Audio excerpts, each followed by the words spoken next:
Habang tayo'y nag-aaway sa parking lot at nagipagpalitan ng mukha sa kapwa nating rider, alam nyo bang may mga taong masaya kahit nasa bundok lang? Ito ang kwento ng mga taong tahimik pero mayaman sa puso. Kilalanin ang mga Lachi people. Mula sa kabundukan ng Vietnam, lugar kung saan umahalik ang ulap sa mga bundok at yung bugso ng hangin mas presko pa kaysa sa aircon ng kotse mong nabili kay AC Garage. Dito nakatira ang isa sa pinakamatatapang, pinakamasipag at pinakakalma sa buong Vietnam. Maliit lang ang kanilang populasyon pero grabe ang lakas ng loob at lakas ng braso. Nagtatrabaho kahit pasan pa si Bunso.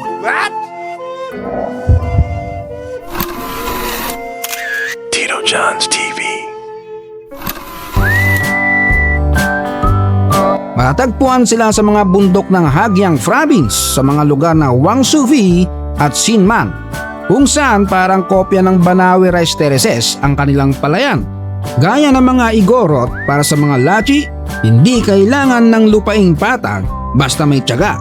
Araw-araw gigising sila kasabay ng putak ng manok at kalansing ng mga kampanilya ng kalabaw. Habang ang mga lalaki naghahanda ng gamit sa bukid, ang mga babae naman naka-headscarf na parang fashion icon ng kabundukan. Ang sentro ng buhay nila walang iba kundi pagsasaka. Sabi nga ng matatanda sa kanila, ang bawat patak ng pawis may katumbas na ani at totoo nga dahil kahit matarik ang bundok, nagawa nilang gawing hagdan ng kabuhayan. Tuwing panahon ng taniman, sabay-sabay silang nagtatrabaho, nagtutulungan mula bata hanggang matanda.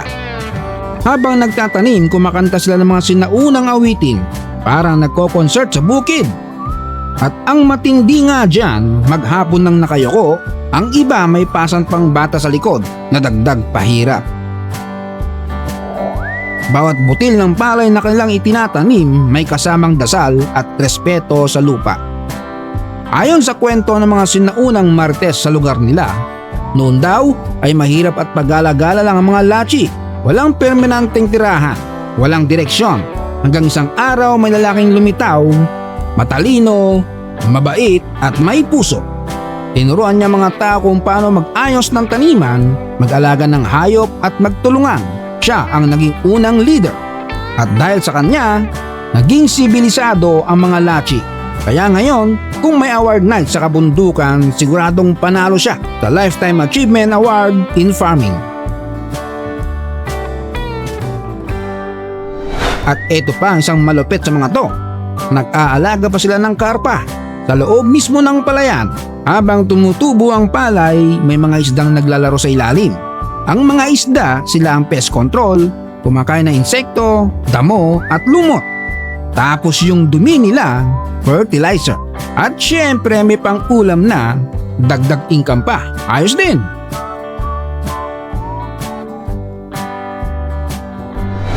Tahimik ang buhay ng mga Lachi pero nagkakaisa sila.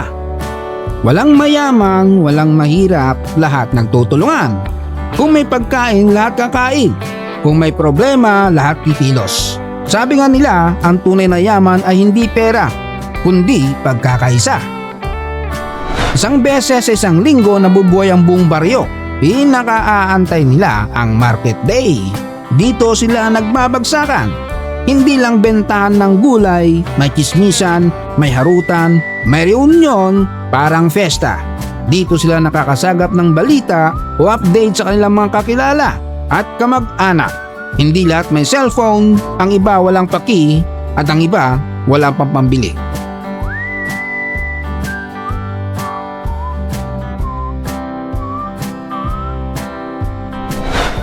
Ang mga babae ng Lachi, sila ang mga reyna ng habi. Gamit ang sariling tanim na bulak, ginagawa nilang tela na puno ng kulay at kahulugan. Ang mga disenyo nila may ibig sabihin. May kwento ng pamilya, pag-ibig at pananampalataya. Ang mga kulay parang peacock feathers. May asul, berde at ginto. Para sa kanila, ang peacock ay simbolo ng kagandahan at kalayaan. Sabi nga kung hindi ka makakalipad, edi maglakad ka na lang ng maganda. Habang ang ibang parte ng mundo ay sobrang busy, ang mga lachi, chill lang.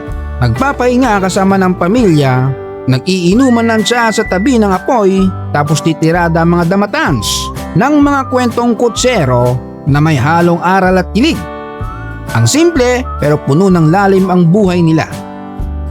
At tuwing tagsibol, ginaganap nila ang Longtong Festival o Field Touring Festival. Halos lahat nakatodo forma at umaaura. Ang mga lalaki sumasayaw, ang mga babae nag-aalay sa mga Diyos. Ang mga bata nakikikain syempre. Dito sila nagdadasal para sa magandang ani, ulan na sakto lang at masayang taon. Ang saya parang pista sa nayon pero may level up na Vietnam vibes. Gaya ng mga sinauna sa atin, malalim din ang paniniwala ng mga lachi sa kalikasan. Para sa kanila, may kaluluwa ang puno, may buhay ang ilog at may damdamin ng lupa. Kaya kung pumutol ka ng puno, mag-sorry ka muna. Kung uminom ka sa ilog, magpasalamat ka rin. Ganito kalalim ang respeto nila sa paligid. At ito ang maganda sa lugar nila. Walang mangungurap, walang mamumuraot at mambubudol sa kanilang politiko. Dahil sa lugar nila, walang mayor, walang barangay captain. Meron lang matandang respetado at may karunungan. Kung may hindi pagkakaunawaan, hindi dinadaan sa tapang now, piyak later.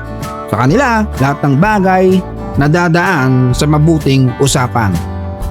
Dito mo marirealize pwede palang peaceful community kahit walang politiko at walang pastor na impostor. Ang kasal naman sa lachi hindi lang unyon ng dalawang tao, unyon ng dalawang pamilya. May mga ritual, may mga regalo at syempre may sayawan. At kahit lumipat na sa bahay ng asawang babae, dala pa rin ang dangal, lakas at galing ng pagiging lachi woman.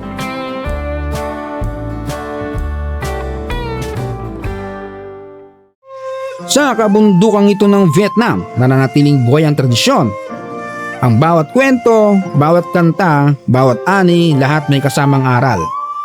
Isa sila sa patunay na ang tunay na yaman ay hindi pera, kundi kapayapaan, pagkakaisa at respeto sa kalikasan. Kung minsan feeling natin mahirap ang buhay sa syudad, pero pag nakita mo tong mga lachi, may isip mo, kaya pala hindi ako masaya kasi ang dami kong hinahabol. Habang sila, ang hinahabol lang, bakas ng ginto sa palayan. Kaya kung gusto mo maging mayaman, subukan mo maging mayaman sa oras, hindi sa utang. Ito ang Tito Jones TV at ito ang kwento ng mga taong ang buhay ay simple pero masagana, tahimik pero totoo. Ang mga lachi ng Vietnam. Huwag kalimutang mag-like, share at subscribe mga bossing.